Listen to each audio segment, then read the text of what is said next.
Queridos amigos de Monticello, muy buenas noches. Los saludo muy especialmente en este miércoles. Gracias por acompañarnos en esta semana de reflexión filosófica. Bienvenidos. Ya llevamos 2 días de nuestra semana de reflexión. Empezamos el lunes con la reflexión del padre Hernando Uribe, en la que nos hablaba sobre la figura de Edith Stein desde una visión más amplia, la mujer como filósofa. Ayer martes, él nos compartía esa bella relación entre filosofía y mística. Los invitamos a que las vean, nos acompañen si de pronto alguien no la ha visto, que pueda mirar el día 1 y el día 2 de esta semana de reflexión filosófica. Hoy vamos a tener una reflexión también bellísima con la filósofa Claudia Victoria Llano. Ella nos va a compartir en este día una reflexión desde Edith Stein como pedagoga. Así que quiero invitarlos a que se dispongan de la mejor manera para vivir este momento, compartir esta reflexión, esta conferencia que Tita, nuestra maestra, va a compartir con nosotros esta noche.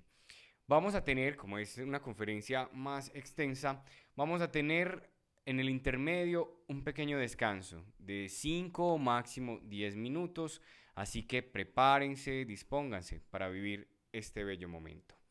Quiero empezar con una cita que nos introduce muy bien este momento de los escritos antropológicos y pedagógicos. Nos dice Edith: cuando miro a un hombre a los ojos, su mirada me responde. Me dejo penetrar en su interior o bien me rechaza. Es señor de su alma y puede abrir y cerrar sus puertas. Puede salir de sí mismo y entrar en las cosas. Cuando dos hombres se miran, están frente a frente un yo y otro yo. Puede tratarse de un encuentro a la puerta o de un encuentro en el interior. Si se trata de un encuentro en el interior, el otro yo es un tú. La mirada del hombre habla. Un yo dueño de sí mismo y despierto me mira desde esos ojos. Solemos decir también una persona libre y espiritual. Ser persona quiere decir ser libre y espiritual. Que el hombre es persona, esto es lo que lo distingue de todos los seres de la naturaleza. Con esta bella introducción, entonces vamos a adentrarnos en Edith Stein, la pedagoga.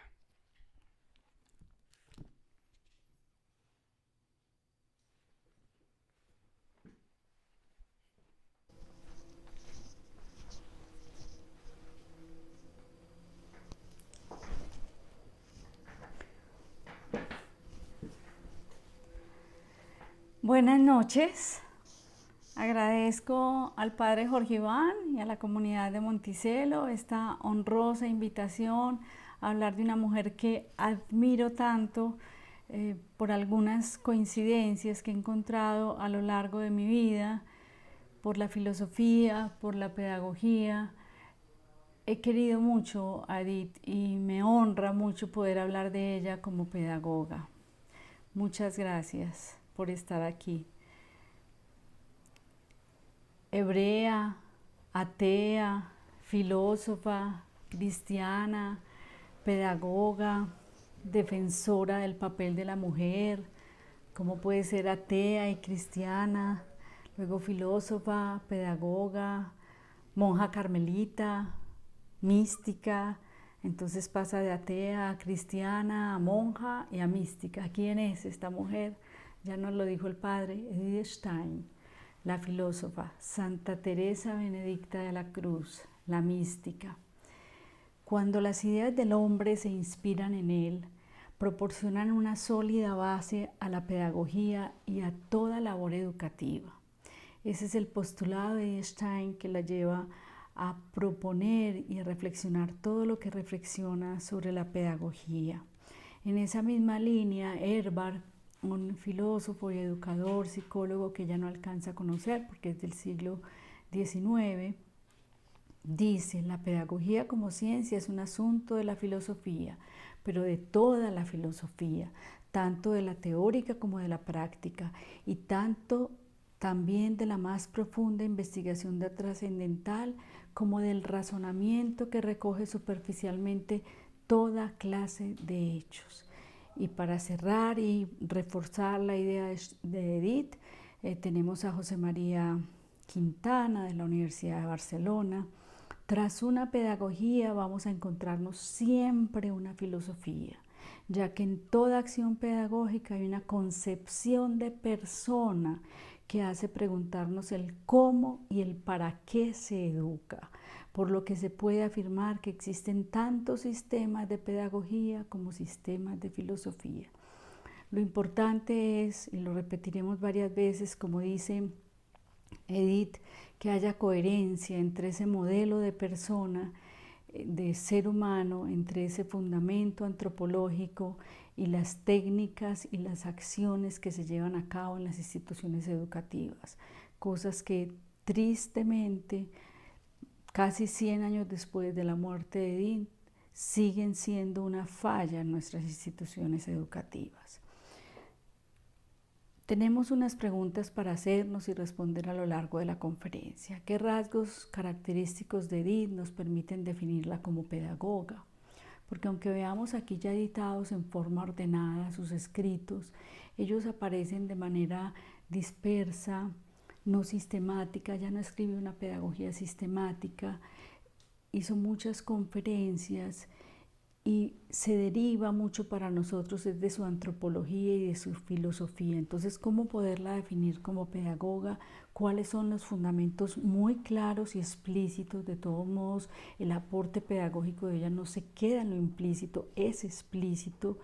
Y si existe incluso una relación entre su teoría y su praxis como educadora. Entonces sí existe la posibilidad de hacer un retrato de ella a partir de sus obras y de sus conferencias, que es con lo que quiero empezar. La primera conferencia que pronuncia es Verdad y Claridad de la Educación. Vayas escuchando el tono de estos títulos, Verdad y Claridad de la Educación. A esta le sucederán otras tantas conferencias porque inmediatamente es muy bien acogida, se hace famosa por Austria, Suiza y Alemania, e incluso empieza a difundir sus ideas por radio a través de las ondas radiofónicas de asociaciones católicas.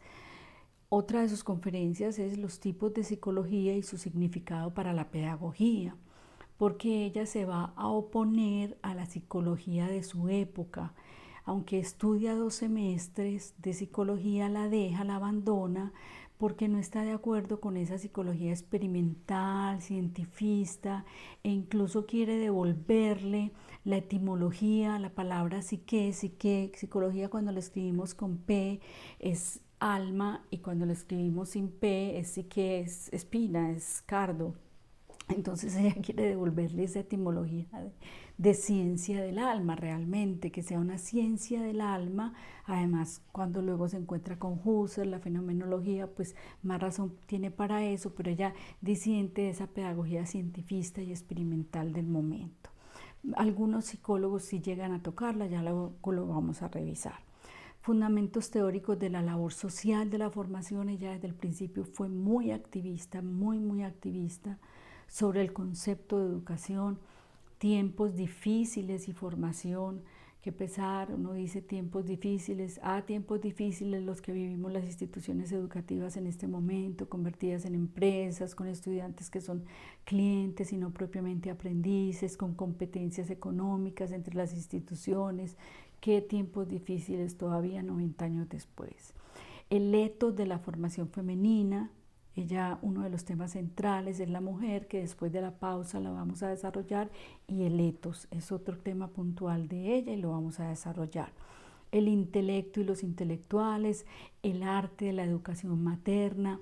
No es que ella inclusive se sale de los marcos de su época, pero ella pondera mucho la función materna que tiene la mujer, porque eso la llevaría a una vocación de las profesiones de cuidado, del trabajo social, de la enseñanza, de la enfermería.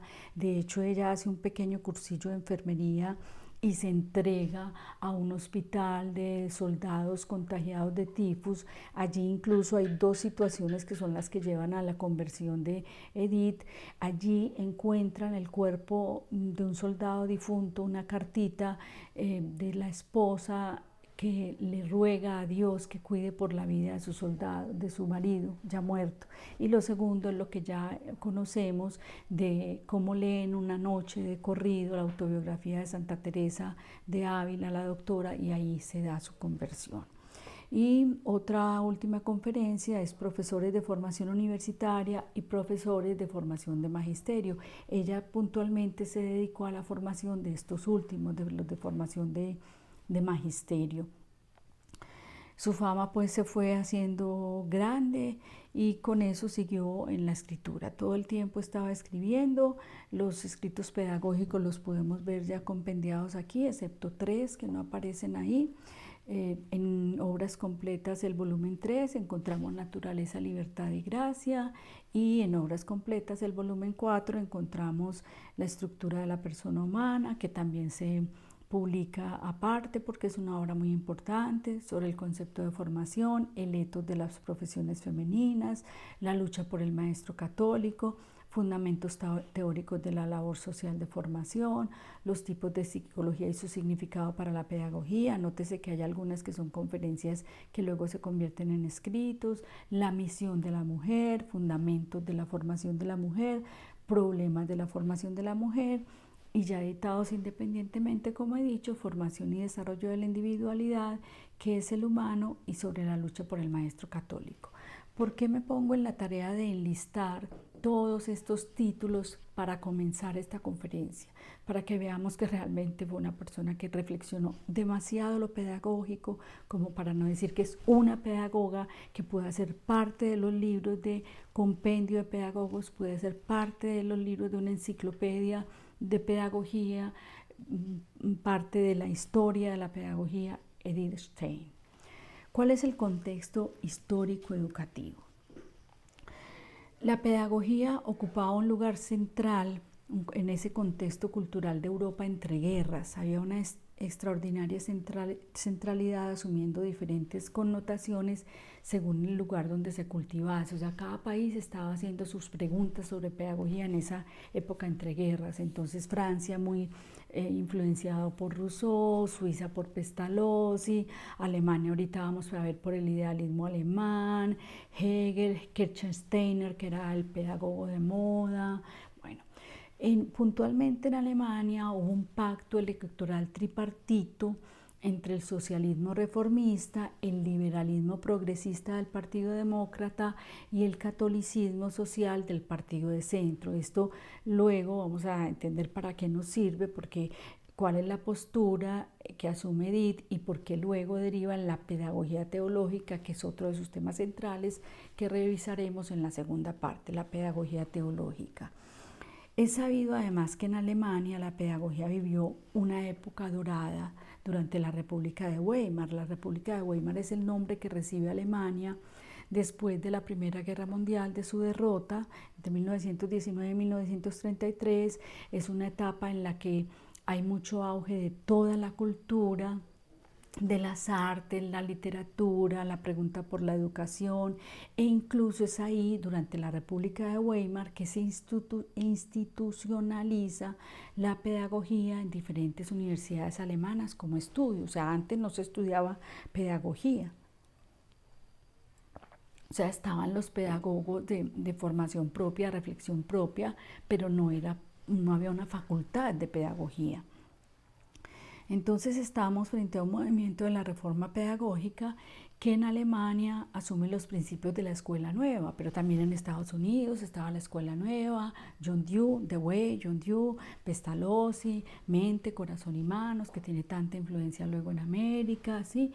El movimiento de la reforma pedagógica germana y por extensión austríaca, que todavía estaban unidos, era dirigido por intelectuales de la talla de Spranger, que influye mucho, ahorita lo vamos a mencionar en unas frases muy puntuales, Fliedner, y mantienen buenas relaciones con la pedagogía del trabajo de Kirchsteiner. Kirchsteiner luego nos llegó a América como el pedagogo que nos organizó muy bien todo lo que era la educación para el trabajo, para los muchachos delincuentes, para los muchachos huérfanos. Entonces Alemania de todos modos tenía en ese momento la preocupación de la inserción de los jóvenes en la sociedad. O sea, eso sí era un postulado básico de la pedagogía, que se inserten en la sociedad. Eso luego lo va a interpretar Edith de una manera mucho más bella, cómo es integrarse a la comunidad, pero para ellos era integrarse a la sociedad y servir. Además había quedado un vacío del papel que habían jugado los jóvenes en esa Primera Guerra Mundial tan dolorosa, pues no menos dolorosa que la Segunda, pero similar al papel que vivió la juventud en la Guerra de Vietnam en Estados Unidos décadas después. La pedagogía de las ciencias del espíritu, estamos revisando todos esos antecedentes, se había presentado también como un modelo instructivo defendido por el herbartismo, que no le toca todavía a Edith Stein, pero a Edith sí le toca Dilthey. Dilthey es el filósofo, sociólogo, historiador que le da estatuto a las ciencias del espíritu, entonces, que provenía además de Schleiermacher. Entonces ya desde Schleiermacher y Dilthey venía también una vertiente claramente histórica, culturalista. Vamos a tener que entender muy bien la palabra cultura aquí en el contexto de Edith, por aquello que aparece luego en Bildung, en la cultura como el cultivo de sí. El cultivo de sí, eso lo van a heredar desde las ciencias del espíritu de Dilthey, pero eso estaba en una línea luterana, entonces ahí no dejaba de preocupar a los católicos que se preguntaban por la reforma a la educación. Esa preocupación también por los jóvenes se ve resuelta en un movimiento que propició una experiencia educativa de talante antroposófico. La antroposofía es toda una teoría de Rudolf Steiner que todavía se mantiene, de un corte muy espiritualista en la educación y de manejo de la libertad y de respeto del desarrollo del niño por septenios. Rudolf Steiner funda la pedagogía Waldorf, que es bellísima y existe en Colombia, existe en todo el mundo, y en Colombia existe más o menos hace 40 años. Mientras la pedagogía francesa francófona se caracterizaba entonces por el conocimiento psicopedagógico que estaban teniendo muy claro desde Rousseau del niño. Rousseau había estudiado mucho el niño en el Emilio o la educación, y la sociedad democrática pues que reclamaba libertad, igualdad, fraternidad desde la Revolución Francesa, pero con un corte muy racionalista y positivista. Aquí cuando digo positivista me refiero no a positivo optimista, sino positivismo como esa postura en epistemología y en filosofía y en ciencia que da lugar a la demostración, a la comprobación, al experimento. Mientras eso ocurría en Francia, la tradición germana mostraba una lejanía respecto a eso experimental y positivista. Y miren que Edith Stein ya también estaba rechazando esa psicología experimental. Entonces, de hecho, la discusión pedagógica en Alemania se inscribía en el contexto de la formación de Bildung. Estoy pronunciando bien, no es Bildung del inglés, es Bildung, una palabra alemana que no tiene una traducción correcta en el español. Si buscamos en el traductor nos aparece formación, pero Bildung es mucho más que formación, y ahorita lo vamos a revisar en la segunda parte como uno de los ejes nodales de Edith. Representantes de Bildung en esta época de la Ilustración, pues herederos de la Ilustración, están Humboldt, Goethe, Hegel, ¿sí?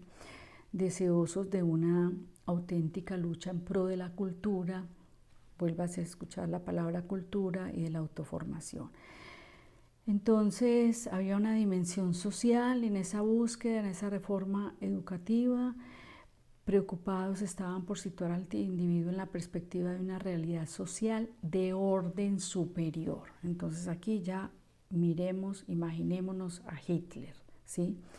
Una pedagogía que iba a situar al individuo en la perspectiva de una realidad social de orden superior. Orden superior es patria, pueblo y humanidad. Léanse esas palabras en el discurso hitleriano. Ese estado de cosas propició que la discusión pedagógica girara en Alemania más en la órbita de la moral, o sea, en la educación de la voluntad, más que en el horizonte de un debate científico, tal como confirman las propuestas del neocantismo, que también pues, se veían influenciadas. El neocantismo, esa nueva mirada de Kant, abocaba a defender una pedagogía normativa que iba a indicar el deber ser del proceso educativo y otra vez muy racionalista como entendemos a Kant. Entonces no es ni lo científico ni lo experimental, es la inserción en lo social, pero no lo social de orden superior, porque lo de orden superior es Dios. Bildung es la formación de uno mismo para el mejor ser humano. Entonces vean ahí todo lo que va confluyendo, pero cómo todo esto va mezclándose, amalgamándose en la mente de Stein, y ella va formando finalmente una propuesta muy armónica. Estudiar la pedagogía y la historia de la educación en Alemania de esta época es realmente fascinante. La pedagogía católica también por su parte estaba insistiendo, todavía ya no estaba convertida, pero estaba insistiendo en las limitaciones de esas aportaciones puramente científicas para la pedagogía, reivindicando la renovación ética de la cultura, confiriendo la reflexión pedagógica una orientación culturalista. O sea, la verdadera pedagogía es cultura del alma, cultura, cultivo de mí, cultivo de mi alma, cultura moral, cultivo de mis principios, cultura cristiana, cultivo de Dios en mí. Ya desde ese momento se entendía, y eso es fundamento de Bildung. Vistas así las cosas, es lógico que la religión de la humanidad sea el referente, que desde la filosofía de la religión alentaban aquellos proyectos formativos del neohumanismo alemán del siglo XIX y XX, que insistían en la importancia de esos valores espirituales que no se pueden desvincular de la esfera religiosa. Por eso Edith luego va a decir: sin Dios como formador no hay lugar a la pedagogía. Dios es el formador por excelencia. Este hecho incluso va a explicar una cantidad de conversiones que se dieron. El caso de Scheller es emblemático, el mismo caso de Stein, Dilthey, otros.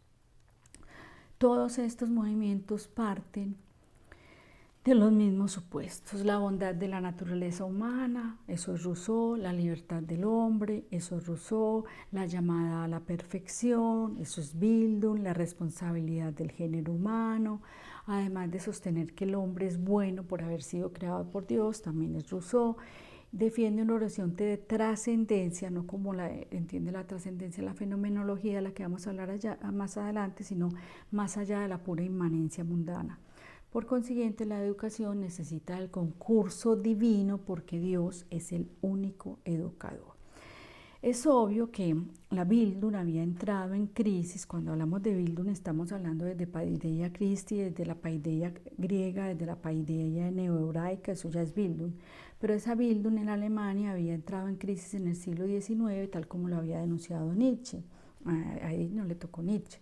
Al margen de aquellas críticas que cuestionaban los excesos del academicismo, lo cierto es que durante esos años de la República de Weimar se asistió a un esfuerzo por la renovación de la Bildung, aspecto pues que no vamos a extrañar si tenemos en cuenta que Alemania, además de superar el nihilismo de Nietzsche y el pesimismo de Spengler y de Schopenhauer, pues pretendía reformar la sociedad a través de la educación. Ellos sabían que era a través de la educación, como lo sabía la Paideia griega, la Paideia Christi, luego la Paideia neohebraica y la Bildung alemana.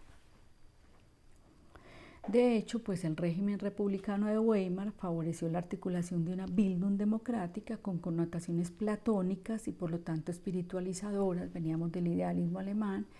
Y en efecto, Franz Rosenbeck, Martin Buber, judío, y Emanuel Levinas, judío, sin olvidar a Edith Stein, que también participa de los valores de la cultura hebrea. Ella no deja de ser hebrea, utiliza inclusive muchas palabras judías. Ella no deja el judaísmo como tradición, ¿sí? Entonces participa de esos valores de la cultura hebrea y favorecieron con la recuperación de las categorías teológicas de Israel, de la renovación de la Bildung, que asume así la memoria bíblica. Ese era el contexto histórico pedagógico en que se estaba moviendo Edith en ese momento. Veamos los antecedentes en su reflexión pedagógica como estudiante. Ella pertenece a un grupo de filósofos y pedagogos que vivieron como estudiantes y como docentes la herencia del sistema educativo de la Ilustración, muy enciclopédico, lleno de datos, preocupados por el saber y no por el saber ser ni por el ser, ¿sí? Ella incluso en la adolescencia percibió que la enseñanza que le estaba aportando la escuela, herencia ilustrada, un saber enciclopédico, pues no le estaba aportando nada sobre el saber ser. De hecho, nos lo comentó el padre Hernando en su conferencia de antier, del lunes, ¿sí? Entonces ella finalizó esa etapa de secundaria en 1906 y dejó de estudiar. Bueno, no le... la preocupación, el berrinche, diríamos aquí, no le duró mucho porque en 1907, después de un tiempo de reflexión, retomó con mucha motivación los estudios de bachillerato, alcanzó excelentes resultados y accedió finalmente a la universidad, estudió psicología y ya les conté lo que pasó con ella y la psicología, y desde ahí nunca dejó de formarse profesionalmente. Ya desde ahí, desde su bachillerato, ya expresa dos cosas, dice: este interés por la educación yo me lo había planteado por primera vez antes de ingresar en el instituto. Y luego, como estudia, como nos lo mencionó el padre Hernando antier, germanística sería como el equivalente de filología, o sea, estudia humanidades, lingüística y literatura alemana, es un poco filología, estudia también historia, propedéutica filosófica. Entonces ella dice, yo sabía que esas materias eran las que me interesaban para reflexionar sobre la enseñanza. Veamos ahora cómo se comporta, entre comillas, por decirlo así, ella como docente y su pertenencia a grupos. Estamos contextualizando de dónde va a sacar Edith todo lo que va a sacar en su pedagogía. Lo que ella hace es que sus reflexiones las aplica en los institutos, trabajó en varios institutos que no voy a mencionar ahora, me los puedo ahorrar, los podemos consultar en la biografía, en varios institutos, y siempre lo que ella reflexionaba lo ponía en práctica, lo revisaba ahí y lo llevaba a la teoría y lo escribía. En sus reflexiones siempre estaba presente la búsqueda de la verdad, cuál es su lugar en el mundo, qué es el ser humano. De ahí una frase de ella que conocemos tanto: quien busca la verdad busca a Dios, aunque no sepa que lo está buscando, ¿sí? En sus clases era una mujer muy crítica que hacía pensar a las mujeres, principalmente formaba mujeres que iban a ser maestras y mezclaba los contenidos obligatorios con preguntas que las hicieran reflexionar. Ya desde 1911 nos encontramos la adherencia de ella a varios grupos. El denominado grupo pedagógico, ahí pudo confrontar sus ideas con la de otros jóvenes universitarios compañeros de ella sobre el papel de los educandos, sobre la coeducación, si se iban a juntar varones o mujeres, sobre la adecuada formación de los futuros maestros y sobre la necesidad de esa reforma educativa. Luego en Breslau también perteneció a la Liga para la Reforma Escolar, insistiendo en esa necesaria modificación. Y ahí en Breslau tuvo la oportunidad de estudiar varios pedagogos: John Dewey, Dewey, Kirchsteiner, Foster, Hegel, ¿sí? Pero, óigase esto muy bien, para Edith Stein la obra de María Montessori, la italiana, es la más importante y significativa. Ella muy pronto se da cuenta que todo lo que ella piensa de educación, María Montessori lo está haciendo realidad, lo está operacionalizando en las bases de una fundamentación pedagógica steiniana, especialmente en los aspectos relacionados con la educación emocional, los que tenemos la bendición, la gracia de conocer colegios Montessori, no que se llamen Montessori, sino realmente de metodología Montessori. Sabemos, podemos dar fe de que esto es así. El manejo de la libertad en la metodología Montessori, que más metodología es una visión, en la cosmovisión de Montessori, el manejo de la autonomía y el fomento de la creatividad del educando. Ella rápidamente se da cuenta, María Montessori me leyó, esto es, lo que yo quiero es, María Montessori lo está haciendo. porque ella no se pregunta propiamente sobre las técnicas, ella sigue siendo una pedagoga filósofa, ella sigue siendo ya algunas pisticas, ella operacionaliza su pedagogía pues en el salón de clase, pero ella no hace una sistematización como la de estos otros pedagogos dedicados propiamente a la enseñanza como un Yu, un Pestalozzi o una María Montessori, entonces ella se siente claramente identificada.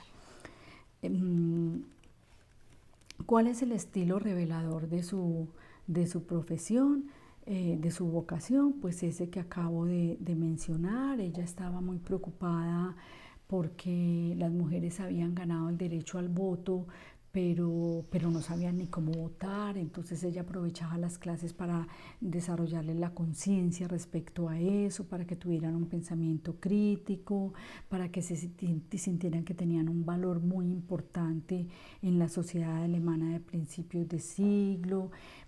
Se dedicó demasiado a la mujer, a la lucha por ello. Ella sentía que no era tan importante lo que hacía como la forma como lo hacía. Entonces por eso ella reflexionaba tanto en cómo estoy haciendo lo que estoy haciendo y luego iba y lo escribía. Y obviamente como maestra pues no se dedicaba a formar de memoria, rechazaba el aprendizaje de memoria y más bien prefería como una postura crítica en sus estudiantes. Aunque para ella la pedagogía y la filosofía fueron dos ámbitos científicos inevitablemente relacionados y ella siente predilección por la investigación, nunca se va a desvincular del campo de la educación, ni siquiera cuando ya estaba en el convento allá de Holanda, en que todavía estaba escribiendo sobre educación, solamente la deja, pues tristemente en 1933, cuando se promulga la ley antisemita en que prohíbe a los judíos pues dar clase, pero además ella hay no es una anécdota porque es algo muy triste, ella nunca logra acceder a su puesto de catedrática en la universidad justamente por ser judía y mujer, lo cual la entristece mucho. De hecho, su tesis doctoral sobre la empatía, el viernes hablaremos de la empatía, la hace con la ilusión de que ahí sí se va a ganar el cupo pues en la universidad, una tesis brillante dirigida por el mismo Husserl y no lo logró. Veamos quién es Edith frente a la psicología y antropología de su época. Edith recorre un camino que ofrece tres etapas bien diferenciadas. La fenomenología, el viernes hablamos un poquito de eso para poder explicar la empatía. La fenomenología de Husserl, ella es asistente de Husserl por 2 años. Luego se pasa al tomismo, al neotomismo, el tomismo cristiano obviamente, pero no para corregir la fenomenología, sino para influenciar ambos. Finalmente también se aleja de los dos, de la fenomenología y del tomismo, y en último momento es la mística. Ella propiamente participa de la reacción espiritualista que se da en el campo de la psicología. Ya sí se estaba dando una reforma movida por Spranger. Spranger había sido discípulo de Dilthey, que ya mencioné, el que le da categoría, estatus de espíritu a las ciencias, como la filosofía, la historia, la religión, etc. La antropología, estamos hablando de cómo se sitúa ya frente a la antropología y la psicología para saber cómo deriva sus ideas pedagógicas. La antropología de Edith Stein apunta hacia un planteamiento triádico, ella se opone al dualismo platónico, entonces es un planteamiento de cuerpo, alma y espíritu que recuerda el esquema teológico trinitario que influyó incluso en la filosofía de Hegel y a través de Hegel en el historicismo de Dilthey y en el culturalismo de Spranger. Volvamos a escuchar la palabra cultura, cultura, esa va a ser la Bildung steiniana, la cultura, el cultivo de sí.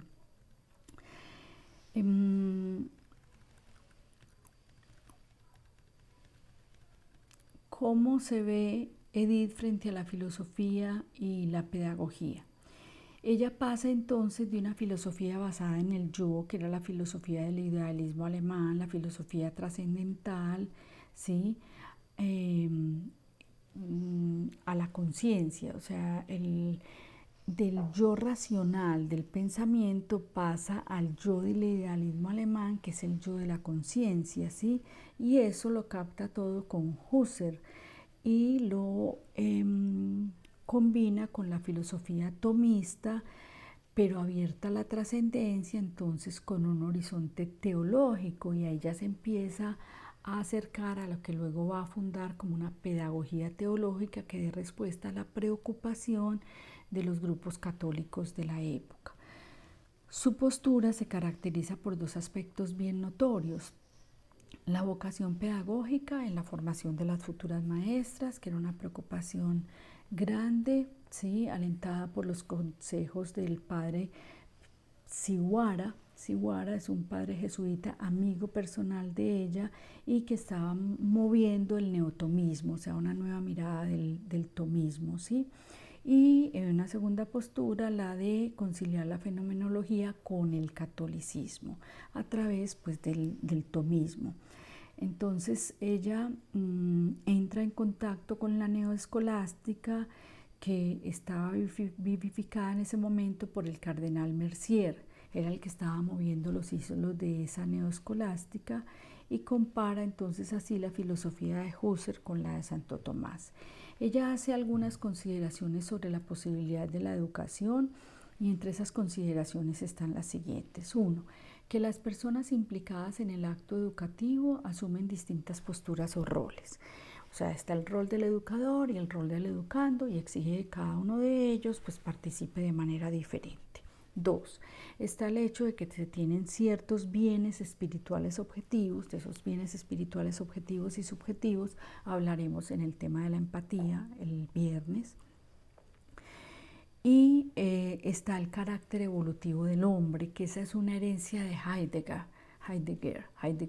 No había mencionado que ella comparte con Heidegger.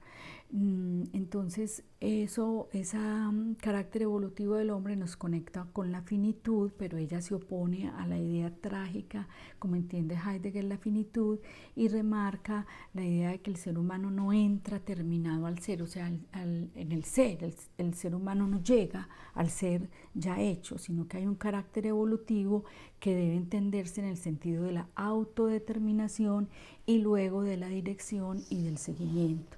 Y aquí hay una frase que yo me deleito leyéndola,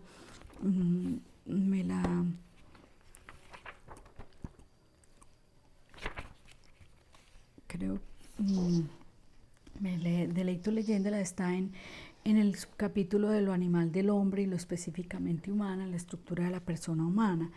Cuando alguien se tiene a sí mismo bajo las riendas, la autodeterminación, a fin de configurar libremente los actos puntuales de su vida, y de esa manera también su modo de ser permanente, o sea, sus actos configuran su modo de ser, es patente que para ello precisa actuar en conformidad con un determinado principio. Ese principio va a ser Dios en uno. La persona en cuestión debe saber qué tiene que reprimir, dónde debe dejar hacer y qué se ha de proponer. Este saber puede estar vinculado a casos aislados o puede tratarse de un objetivo supremo que la persona quiere alcanzar con todo su proceso de autoconfiguración, Bildung, un modelo de lo que quiere llegar a ser. Vamos a revisar los presupuestos de Stein antes de mirar sus postulados pedagógicos y hacer una pausa para revisar sus grandes temas. Presupuesto de Stein, sin el cual no se podría entender lo que ella dice en educación. 1. La antropología es fundamento de la pedagogía. 2, 3, 4, podría seguir enumerando, no lo voy a hacer. La postura de Stein es que no se puede educar sin saber antes qué es el hombre y cómo es, de ahí la cita que nos compartió el padre Jorge Van al inicio de la conferencia, hacia dónde se le debe conducir y cuáles son los posibles caminos para ello. Afirma que no existe una educación neutral, o sea, todo lo que hacemos en el salón de clase, universidad, institución de pequeños, de adolescentes, de jóvenes, pues influye en la conformación de ese ser humano. En toda acción educativa subyace la idea de persona que tiene cada educando o cada teoría pedagógica. Qué peligro cada teoría pedagógica o cada formador sin que eso sea una reflexión conjunta de una institución educativa. ¡Qué peligro! Así pues, Stein identifica algunos problemas en la falta de metafísica en las teorías pedagógicas o en la falta de claridad de ellas o en la incoherencia como las que vivimos ahora entre un modelo pedagógico y la antropología que se tiene. Las teorías, dice ella, tienen implicaciones y dependiendo de las teorías que se asuman, se van a derivar una serie de acciones. Por eso ya ve tan coherente a María Montessori, porque María Montessori es coherente en todo. No hay detalle, un ambiente deliberadamente y juiciosamente diseñado. Es el trabajo de María Montessori. No hay un solo alfiler en un salón de María Montessori que no tenga un sentido de estar ahí. Mantiene un estrecho vínculo entre antropología y psicología, entre psicología y pedagogía, en especial por la intención que tiene de devolverle a la psicología esa ciencia del alma para desarrollar y cultivar las potencias del alma humana, el cultivo de las potencias del alma humana, Bildung. Stein considera de vital importancia para la educación la convivencia con personas espirituales. Ojo con lo que voy a decir a continuación, pero advierte que el desarrollo de la vida espiritual de una persona no se limita o no se reduce a esta convivencia, que se desarrolla en el individuo, en el aspecto subjetivo del espíritu, o sea, en la interioridad del alma, pero tiene que ir más allá. Entonces, para un desarrollo pleno de la persona se requiere también un encuentro con establecimientos impersonales, que no son personales, pero en los cuales se esconde una vida espiritual propia, o sea, lo que es el espíritu objetivo. ¿A qué se está refiriendo ella? A las diversas creaciones del espíritu humano, a la pintura, a la música, a la literatura, a todo el concepto de cultura, las creaciones culturales, los valores, instituciones sociales. Para ello es muy importante. Entonces es la cultura como un espíritu objetivo y la cultura, el cultivo de sí, como un espíritu subjetivo. En efecto, el espíritu humano se halla orientado hacia el gusto, hacia la comprensión y hacia la creación de la cultura. No puede desarrollarse plenamente si no entra en contacto con la pluralidad de ámbitos culturales. Otro punto para celebrar la pedagogía de María Montessori, que es una pedagogía para la paz tan respetuosa y tan tolerante de todas las diferentes expresiones culturales. Lo siguiente lo hereda de Heidegger. Ningún ser humano puede llegar a ser lo que está llamado si no conoce el ámbito hacia el que su natural dotación le remite. Es decir, todo proceso educativo se basa en encaminar a las personas para que lleguen a ser lo que deben ser. Esa frase es heideggeriana. Individuo y comunidad no son algo acabado, están siempre haciéndose en vía de desarrollo. La idea del hombre que se asuma va a determinar la idea que se formule de la pedagogía y de las labores educativas y tendrá necesariamente un impacto social, ya que la formación desemboca finalmente en una profesión. La formación desemboca en una profesión y la profesión, sostiene Stein, es el lugar en el cual se integra el individuo en la comunidad o la función que tiene que cumplir en el organismo social. O sea que mal educando a los niños y a los jóvenes en la institución educativa estamos afectando la sociedad. Ahora, ¿cuál es la antropología que configura su pedagogía? Fundamentándonos en una antropología ya atomista, realiza Edith un análisis de los conceptos necesarios para la pedagogía, teniendo siempre de fondo las cuestiones relativas a la empatía, nuestro tema del viernes. Entonces, el yo, individuo, persona, el yo y el tú como encuentro en la alteridad de la relación educativa y el nosotros viendo al individuo como un ser social. Insiste afirma indiscutiblemente la importancia de la antropología y la cosmovisión para el desarrollo de una propuesta pedagógica integral. Sostiene que, además, aquí hay un punto importante, que establecer objetivos es tarea de la ética y que por tanto la ética es también ciencia fundamental para la pedagogía. Ahora vamos a hablar del ethos steiniano. El ser humano tiene una dimensión intersubjetiva, esto lo entenderemos mejor el viernes. La intersubjetividad, pero se trata en todo caso de ser de un ser imperfecto e inacabado. Lo que el individuo es como posibilidad, aquí tiene una herencia aristotélica y tomista. Lo que el individuo es como posibilidad, no en realidad tiene que llegar a lograrlo. Este llegar a hacerse dura plenamente toda su existencia, o sea, llegar a ser en acto lo que soy en potencia, ¿sí? Entonces defiende una educación que tenga como misión extraer todo el potencial de la persona y fomentar la autoeducación.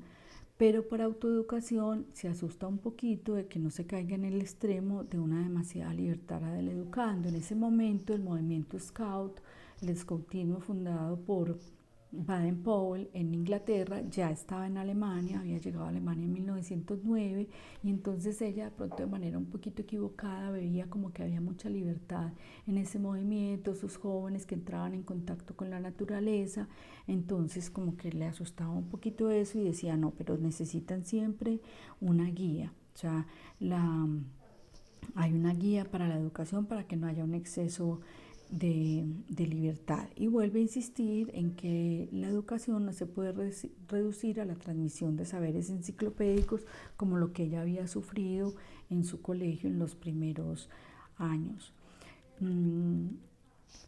A su juicio, una elección sana de la profesión debía tener en consideración las propias dotes individuales, y de este modo la temprana identificación de esas dotes podía usarse en provecho de la elección de materias que se encargara de formar al individuo en relación con una profesión futura. Aunque ella solamente trabajó con la vocación de las maestras, ella veía la necesidad de ser en acto lo que se es en potencia, y entonces otra vez se sentía identificada por María Montessori en el sentido de que en un aula Montessori se alcanzan a ver de manera muy natural las dotes, los dones de cada niño, ¿sí? De manera que llegan a alcanzar su vida profesional con una autognosis, con una introspección que han cultivado desde pequeños. O sea, ella dice, la educación debería estar centrada en buscar el talento y la inclinación individual, partiendo de saberes teóricos y prácticos al mismo tiempo, y el formador tendría que ocuparse de eso. El formador, que es como guía, pues debería conocer a sus educandos de esa manera. Defiende una educación, ya hemos dicho, que se centre no solo en el saber, sino en el saber ser. Y cuando habla del formador, dice que hay una tercera y definitiva ciencia, que es la ciencia de la cruz, de la que nos habla mejor el padre Hernando Uribe. Esa ciencia de la cruz cambia el centro de gravedad de pensamiento steiniano, porque desde esa perspectiva ya se puede salir del solipsismo que ataca la fenomenología del yo trascendental, del solipsismo del yo en el mundo heideggeriano, el Dasein, el estar ahí arrojado al mundo a través de un peregrinaje. Ese peregrinaje es una palabra judía, pues que ella hereda de su judaísmo, que no es más que un camino de perfección, un camino espiritual que conduce hasta Dios. Entonces, para ella la educación viene a ser una especie de adiestramiento, pero en el buen sentido de la palabra adiestramiento, que sería una de las definiciones de Bildung. Stein entiende el adiestramiento como un cultivo de las fuerzas a través de su puesta en acción. O sea, la educación del individuo tiene que centrarse en la formación de la persona, tomando en consideración las capacidades y aptitudes que posee, sin descuidar el medio en que esta persona se desenvuelve. Y repite a Heidegger. Entonces tiene que llevar a otras personas a que lleguen a ser lo que deben ser. En su obra sobre los fundamentos de la formación de la mujer en 1932, ella refutó la idea de formación como mera exterioridad y defendió que el adiestramiento que proporciona la educación no se refiere a saberes enciclopédicos ni al mundo exterior, sino a la configuración que la personalidad humana asume bajo la influencia de múltiples fuerzas formadoras. Para Stein, al igual que para Scheller, la persona se constituye en sus actos. Sostiene que las acciones son relevantes porque la persona en los actos, ya lo leí, llega a ser el que quiere ser, y las acciones importan a la persona porque en las acciones se configura a sí misma, ¿sí? inclusive coincide con Schulz en la diferencia que hace entre persona humana y los seres infrahumanos en el lograr consciente. O sea, lo característico del actuar es lo transitivo. En el actuar la persona se determina en sus acciones, se autodetermina, es decir, actuando yo me autoconfiguro, o sea que finalmente el acto tiene una estructura autofinalista del actuar y es fundamental para el análisis steiniano de la unidad de la persona. El autodominio representa la posibilidad de actuar persiguiendo un determinado fin y la posibilidad de imprimirle a la vida práctica una legalidad relacional que consiste en actuar en conformidad con un determinado principio. Ya lo leí acá.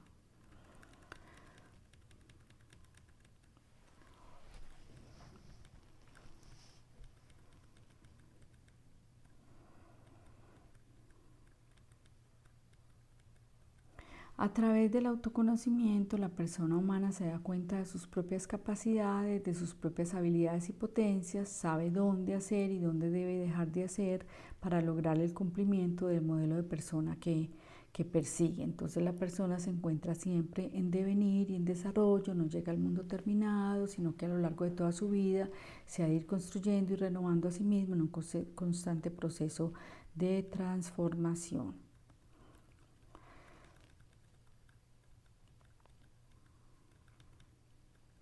Voy a avanzar un poco hacia las influencias que ella tiene.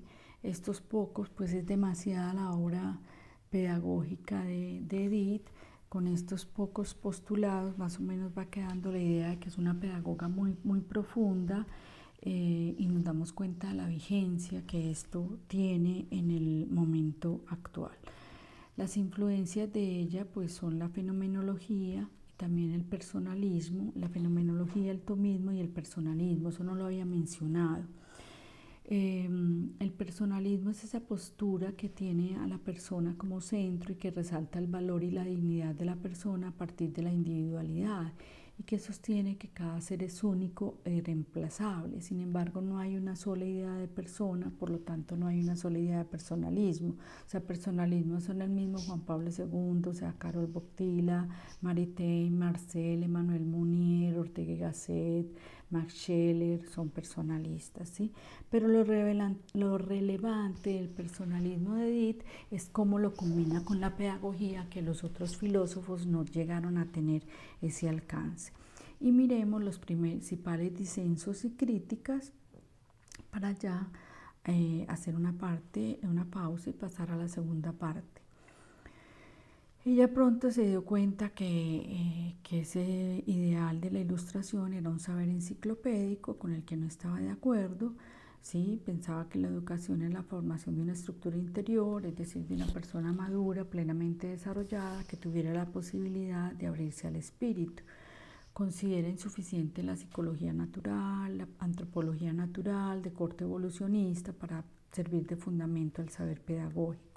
Refuta las tesis heideggerianas que conducen a un pesimismo, se separa de esa filosofía de Heidegger y sobre todo de su finitud existencial, rechaza también el positivismo, ¿sí? Censura también ese humanismo idealista de Rousseau y del racionalismo que solo confía en la educación intelectual de la conciencia. Y se separa también de Freud en la parte que valora positivamente el mundo de los instintos, se separa de la concepción dualista de cuerpo y alma y va a defender en cambio una antropología de alcance metafísico, de una tendencia teológica y no solo filosófica de la vida humana.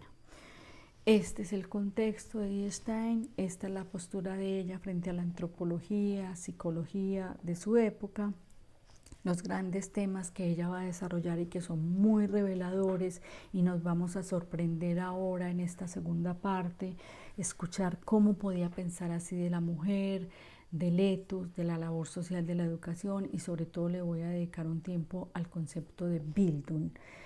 Descansemos un rato, unos minutitos, escuchando una buena música y ya regresamos con esta segunda parte. Muchas gracias por continuar con nosotros.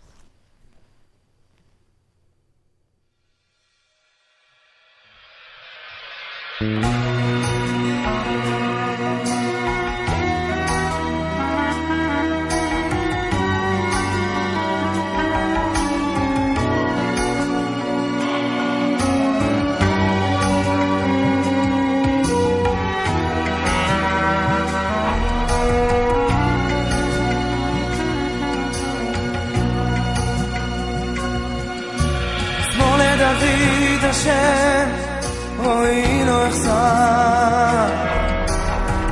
הנה עוד דשא יביטני על מי מנוחות ינעלני. נפשי ישובר ינחני במעגלי צדק למען שמו. גם כי ילך בגית על מוות לא ירער כי אתה עמד ישיבתך משעתך המה ינחמוני תערוך לפניי שולחן הגט צוררה.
ינחני במעגלי צדק למען שמו. גם כי ילך בגית על מוות לא ירער כי אתה עמד ישיבתך משעתך המה ינחמוני תערוך לפניי שולחן הגט צוררה.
Vamos a pasar a la segunda parte. Gracias por continuar con nosotros en esta semana de reflexión filosófica de Edith Stein, la filósofa Santa Teresa Benedicta de la Cruz, la mística. Uno de sus grandes temas es la mujer. A su parecer, la educación de la mujer se debía abordar desde una perspectiva que respetara su vocación natural. ¿Por qué? Porque el etos profesional solo es posible cuando la profesión se ejerce vocacionalmente. Cuando se ejerce desde una vocación, se hace éticamente. En atención a su disposición natural a la maternidad, la mujer presenta una inclinación por la empatía, tema del viernes, es decir, por tener la cura, el cuidado de los otros, especialmente de la familia, pero no por eso pensaba que la mujer se debía quedar en la familia, sino que esa habilidad se hace extensiva al ámbito de la educación y de la esfera del trabajo social. De hecho, pues Edith recomienda las profesiones docentes y asistenciales en las que la empatía ocupa un lugar relevante, porque la mujer está cualificada para lo personal, a diferencia del talento del varón más orientado hacia el objetivo. Ella produce un escrito sobre el etos de las vocaciones profesionales femeninas, los fundamentos y los problemas de la mujer, la misión de la mujer universitaria católica, que confiere en una imagen de la mujer que supera los marcos de referencia de su época. O sea, ya se estaba imaginando una mujer distinta. ¿Qué es la mujer? ¿Qué debe ser la mujer? Y se reafirma en su postura de defender la existencia de un valor específico de la mujer con sus peculiaridades, con sus fortalezas, sus limitaciones, pero sin anular las diferencias con el hombre, respetando la dignidad y los derechos de ambos. O sea, el feminismo de Edith Stein no es el feminismo de ahora ni un feminismo posterior del existencialismo. Ella quiere respetar esas diferencias entre ambos. A medida que ella profundiza en el estudio y compromiso con el Estado, entonces se preocupa más por los derechos de la mujer, por el cambio que va teniendo su visión del mundo y el sentido de la vida. Otro punto de referencia en la preocupación de Edith en la mujer es su conversión al catolicismo en 1921, porque eso significó una reorientación en el planteamiento de su vida y en su pensamiento filosófico, cuando cambió de la fenomenología al tomismo, pero también significó una evolución en el compromiso de la cuestión de la mujer, pues pasa principalmente de ser una preocupación política a una preocupación, una intervención desde el ámbito pedagógico. Entonces, en este momento se plantea nuevamente la educación preventiva para mejorar la situación de la mujer en la sociedad. Para ella, la educación de la mujer no debe quedar supeditada a la del varón, debe asumir unas características propias como la formación de la voluntad, de los sentimientos y de los afectos que la alejan del intelectualismo masculino. Todo ello sin olvidar su vocación profesional de mujer por la que el alma femenina expresa su ser y que al mismo tiempo puede ser configurada a través del alma. O sea, el alma expresa el ser y el ser se configura a través del alma. No se olvida de la lucha que había tenido cuando militaba en el Partido Demócrata, no se olvida de esa lucha, pero entonces ahora la hace en consonancia con una pedagogía católica de ese nuevo tiempo. Piensa que toda mujer debe recibir una formación profesional y cree además que la especificidad anímica de la mujer no es independiente de su constitución corporal, porque como para Edith, él tiene un principio que el alma es la forma del cuerpo, entonces todo se articula en una totalidad personal y vital que se abre a lo sobrenatural. Entonces, además de la vocación natural, al cuidado, a la maternidad y profesional, hay una tercera vocación de carácter sobrenatural a la que ella finalmente se dedicó, pues cuando se hizo monja carmelita. Un segundo tema importante en ella, central, es la pedagogía teológica que funda, por así decirlo. Ya habíamos dicho que el catolicismo alemán no se sentía cómodo con ninguno de sus modelos del momento, ¿sí? ni con el ginebrino, ni, pues, ni con el suizo, ni con el ruso por su materialismo, ni con los que exacerbaban el enciclopedismo, las verdades científicas y morales. No se sentía a gusto con ninguno de ellos. Entonces ella dice, hay que actuar con rapidez a fin de construir una pedagogía que, además de basarse en la fe viva, presuponga una confianza en la veracidad del maestro. Luego va a hablar del formador y vamos a mencionar algunas cositas al respecto, cuando va a dejar a Dios como el formador por excelencia. Entonces ella, pues con todos los antecedentes que hemos visto, era la que estaba llamada a sentar las bases antropológicas y teológicas de la pedagogía católica, de acuerdo con las aspiraciones de los maestros católicos alemanes. No sé, de todos modos ella pues lo hace con mucho convencimiento, porque tampoco se encuentra cómoda con el ámbito de la escuela nueva que fungía pues en la Alemania de ese momento. Ella colaboró mucho con las asociaciones de los maestros católicos y de los estudiantes católicos, ya lo había dicho, a través de la radio, dictando muchas conferencias. Cuando asumió el valor del tomismo, que lo había rehabilitado la neoescolástica, ya mencioné al cardenal Merciel y también a Maritain, cuando conoce las modernas corrientes teológicas, entonces Edith Stein teorizó las bases de una nueva pedagogía católica que sintonizaba con los aires de renovación del catolicismo alemán, sin renunciar a los aportes de esa escuela nueva que había soslayado de alguna manera las referencias a la educación religiosa. Ella dice que si la educación va a ser una auténtica ciencia, si la pedagogía va a ser una auténtica ciencia, pues en su estado actual de desarrollo no constituye una base suficiente para la labor educativa práctica, sino que necesita del complemento proporcionado por la fe.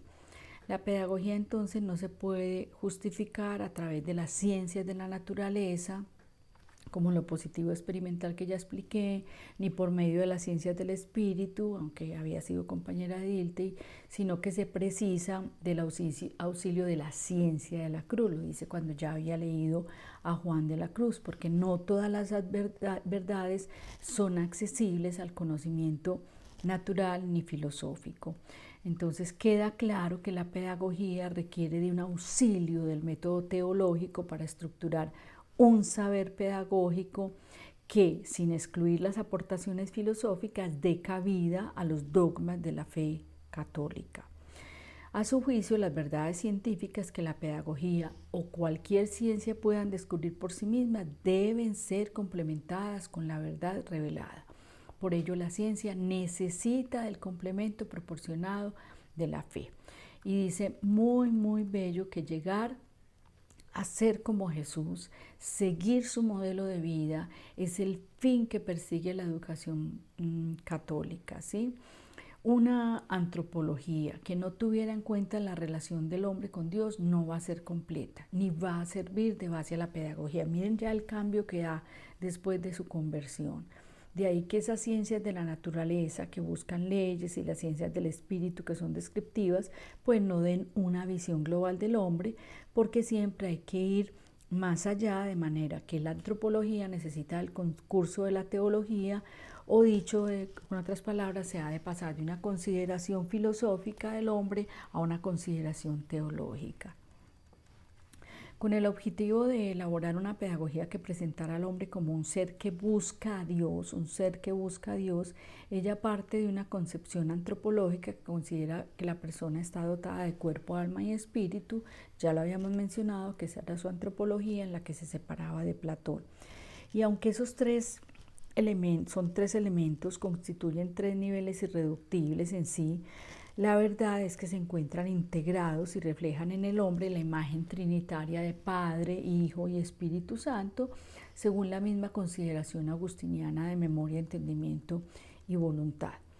Gracias a su condición de sujeto libre, la persona humana es capaz de salir a la búsqueda de Dios, porque la educación se orquesta como un ideal de vida, de una vida espiritual que justo por configurarse como una salida hacia el espíritu, entonces choca con las pedagogías del momento. Termina diciendo que la verdadera educación no es más que un adecuado desenvolvimiento de la persona que contempla desde esta perspectiva la vida espiritual, porque Dios, el verdadero espíritu, habita en el alma humana. Segundo tema, grandioso, apasionante para mí, el tema de Bildung, porque no solamente, Edith Stein fue una gran representante de la Bildung neohebraica, de la Bildung alemana del momento, pero Bildung es una concepción pedagógica que viene desde la paideia griega. Ese concepto ya he dicho que no encuentra una definición exacta en el español, es asumido como educación, como instrucción, pero no es eso. La Bildung va más allá de esta idea, contempla un proceso que abarca dimensiones estrechamente conectadas con el espíritu. Entonces miremos a esa primera Edith Stein que presenté, conectadas con el espíritu, con la conciencia y con la cultura humana, el cultivo de mí, la cultura humana, me cultivo a mí mismo. Se refiere a un proceso constante de configuración, yo me configuro, el hombre que está debajo de sus riendas, lo leí ahora. Esa configuración no tiene límites en un ser que no es estático, que más bien deviene, ya habíamos dicho que era un ser en devenir, herencia heideggeriana. Ese concepto de Bildung evoca relaciones con la ética, con la moral, la espiritualidad, entre otras dimensiones, y es abordado en diferentes campos del saber y reflexionado desde un sinnúmero de autores que han confiado siempre en las posibilidades del ser humano a lo largo de la historia. Los detonantes de Bildung tienen lugar siglos atrás en una Europa, irrigada por dos corrientes, por dos almas, como dice Levinas, Occidente tiene dos almas, Jerusalén y Atenas. Entonces, hay dos corrientes ideológicas, los griegos y los judíos, y bajo criterios diferentes han promovido la educación como el camino que permite al hombre alcanzar mayores niveles de humanidad gracias al cultivo de uno mismo. Bajo la influencia de una visión cristocéntrica, entonces emerge el concepto de la paideia Christi, que sería una Bildung cristiana. Sería una fundición entre la paideia clásica, la griega, y el cristianismo. Entre los más notables representantes de este pensamiento están el mismo San Agustín y Santa Tomás, quienes combinaron el aristotelismo y el platonismo con el cristianismo. Esta ideología descansa sobre la base de que un hombre difícilmente puede formar a otro hombre sin la ayuda de Dios. No puede formar a otro hombre sin la ayuda de Dios, que es quien interior y principalmente enseña con el concurso de su revelación en Jesucristo. Inclusive hay un antecedente de la Bildung medieval, que es el mismo maestro Eckhart. No me puedo ampliar en este momento en eso. El hombre es el dueño de su propio destino, por lo tanto se puede hablar de autoformación, esa es la Bildung, como un proceso eminentemente interior y espiritual a través del cual el hombre se puede elevar a su verdadera condición humana mediante la emancipación intelectual. Por eso el enciclopedismo le quedaba corto a Edith Stein, y por lo general incluye dimensiones estéticas y morales y tiene como fin de la naturaleza humana la propia humanidad.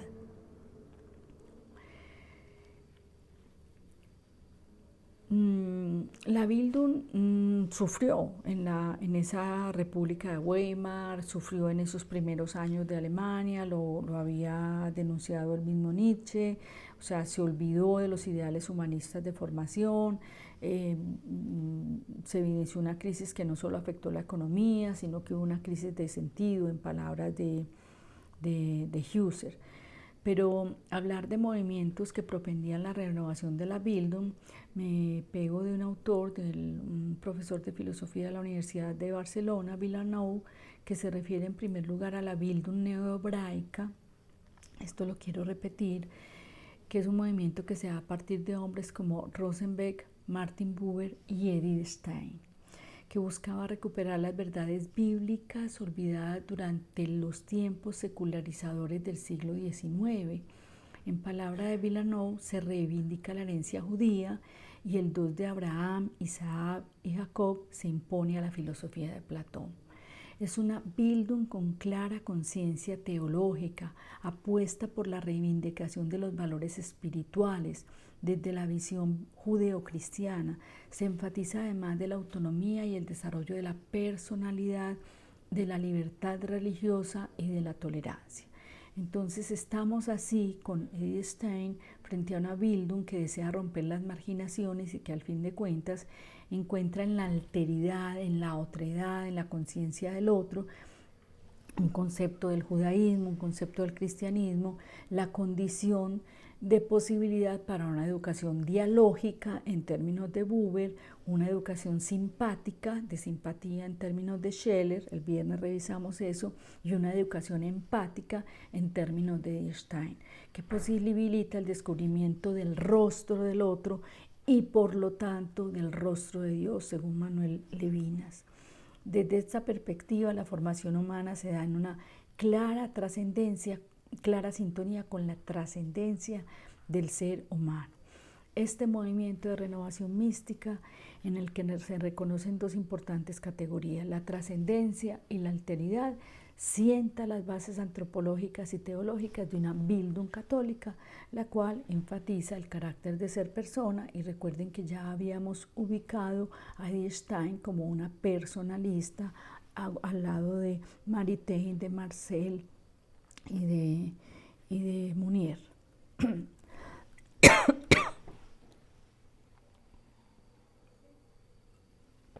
Es como si de nuevo, 500 años después, como en la Edad Media, se percibiera una sintonía entre ciencia y religión, entre saber y existir, entre la inteligencia y la voluntad, intentando rectificar así el rumbo de una modernidad que abandonó el criterio de la autoridad medieval por el impulso humano de conocer y actuar individualmente sin ninguna vocación trascendente. Eso era lo que se estaba viviendo en ese momento. Este pensamiento de origen judío, Edith Stein conserva su judaísmo en muchas cosas, cree en Jesús, se vuelve católica, pero culturalmente conserva tradiciones judías, que desea ser poshelénico y posidealista, pretende rescatar del olvido la tradición cultural que se inició en Jerusalén. Si es verdad que la cultura occidental tiene dos almas, como ya lo mencioné, entonces no podemos descuidar el camino que va o viene de Jerusalén. Ante esa situación se reivindica la herencia semítica frente a la herencia, judía frente a la helística, frente a la griega, y se acentúa ese protagonismo del Dios de Abraham. De manera que ahora Dios no es el uno de Plotino en los griegos, sino el único Dios de Israel, delante del cual cada hombre se perfila como un ser radicalmente único e irrepetible.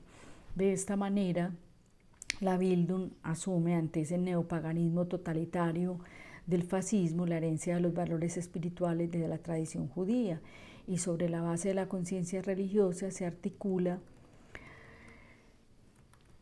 la reconstrucción de la Bildung, que además de defender la autonomía del individuo y el desarrollo de la persona, garantiza la libertad religiosa y el ejercicio de la tolerancia. El deber ya no consiste, como en la filosofía kantiana, en el imperativo categórico del propio yo, ¿sí? Actúa de tal manera que tu máxima puede servir como máxima universal, sino en la apertura hacia el otro. Eso es herencia de Jerusalén y de Atenas, lo cual permite la articulación de una pedagogía dialógica y personalista que se abre al encuentro con Dios. Eso para mí es una gran revelación en Edith Stein. Frente a la verdad objetiva del dominio sobre las cosas que nos trae a la ilustración, el positivismo, la experiencia, el naturalismo, se articula una obertura que posibilita la trascendencia, que acaba mirando hacia el misterio. En realidad, y de idéntica manera a lo que había sucedido con el maestro Eckhart, la pedagogía se transforma, y precisamente durante esos años oscuros del nazismo de 1933 a 1945, es mistagogía, es decir, es camino, se transforma en camino hacia la luz para alcanzar aquello totalmente desconocido e ignoto, donde reside aquel verdaderamente otro que se esconde en el silencio del absoluto, que es Dios.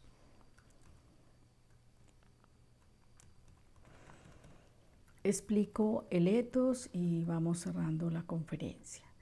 El concepto de etos lo recupera Stein en el contexto de sus estudios sobre las profesiones feministas, ya lo he dicho, en el sentido de un conjunto disposicional de sí mismo, el sí mismo, que denominamos etos o carácter. Entonces, en el etos se fundamenta la orientación vital originaria de la persona que vive desde el centro íntimo de su alma.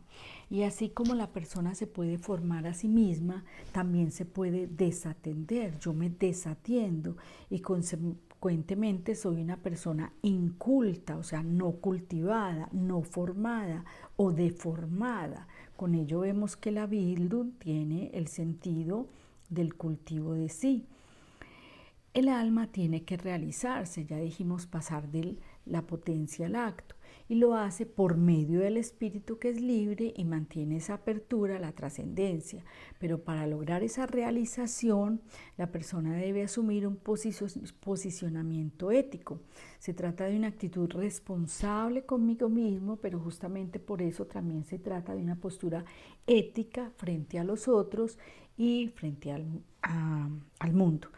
Ahora bien, Stein no escribió un libro de ética, en ninguno de estos libros encontramos sus escritos de ética, pero en su conferencia de 1930 sobre el etos de las profesiones femeninas expone su idea misma de etos y allí arguye que el etos se refiere a algo duradero que regula los actos del ser humano, algo que en él mismo es activo, en una forma interior, en una duradera actitud del alma.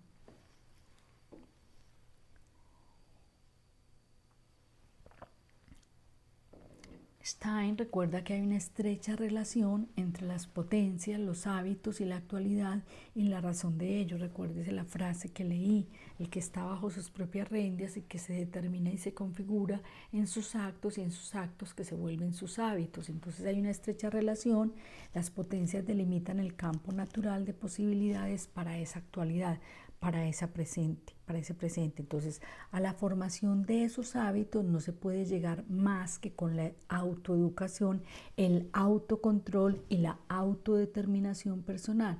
Es decir, en el horizonte, en el ejercicio de la libertad, con un componente teológico de la persona, la Bildung cristiana. Por eso decimos que la vida personal es ya una vida acompañada de un etos personal que se despliega en todas las acciones y en todo el comportamiento de la persona. En especial hay que tener presente que lo que es asimilado en el interior del alma se convierte en una parte de ella. Por eso con lo que yo hago me voy configurando. Consecuentemente, en la formación del espíritu, el alma se realiza y con eso la persona llega a ser lo que debe ser. Ella además habla de la labor social de la educación, de ese impacto que la educación va a recibir sobre la sociedad, pues en una época tan difícil que le toca vivir, da pautas acerca de cómo debe ser el formador, ya esbocé algunas, conociendo los dones, conociendo la individualidad de cada uno de sus educandos, pero reconociendo a Dios como máximo formador. Yo voy a terminar, voy a hacer como el colofón, el envío de esta conferencia expresando un deseo personal. Qué bonito sería encontrarla en una institución educativa porque podemos ver toda la vigencia de ese pensamiento tan resumido que acabo de exponer, así sea en un tiempo, así sea en una conferencia un tanto larga. Fue mínimo lo que pude decir de Stein sobre la pedagogía. Entonces, qué bonito sería encontrar una institución educativa que promoviera los principios de esa verdadera educación personalista, centrada en la persona, como por ejemplo la educación y la cosmovisión de María Montessori, que fue admiración de Stein, una institución, una familia que parta de una antropología cristiana dirigida a la totalidad de las dimensiones de la persona como ser único e irrepetible, que antoje en el niño y en el joven el deseo de descubrir la verdad. Quien busca la verdad ya busca a Dios, de conocerse a sí mismo, al mundo que lo rodea, a los demás y conocer a Dios. Qué bueno sería poder encontrar una educación familiar o institucional que fortalezca la voluntad del educando, sabiendo que el conocimiento es un camino a veces arduo, cuyo trayecto ha de realizarse desde la confianza en el maestro, en el papá, en la mamá, en el educando. Una institución que fuera realmente Bildung, formación y capacitación para autoformación de lo humano en cada estudiante, visto antes que nada como eso, como un ser humano. Muchas gracias por estar con nosotros.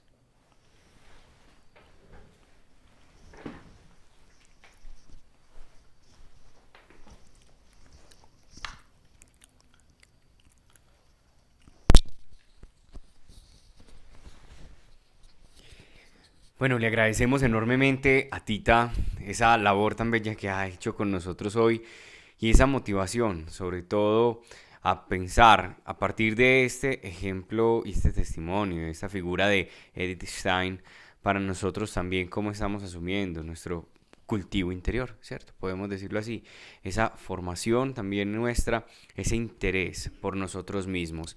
Gracias a ustedes por acompañarnos. Ya saben que la cita es el viernes a las 7:30 de la noche para que nos acompañen y vivamos un gran cierre de esta semana de reflexión filosófica. Ya Tita nos habló también de que vamos a tratar el tema de la empatía fundamental en Edith. Así que los esperamos este viernes. Gracias por acompañarnos. Una feliz noche.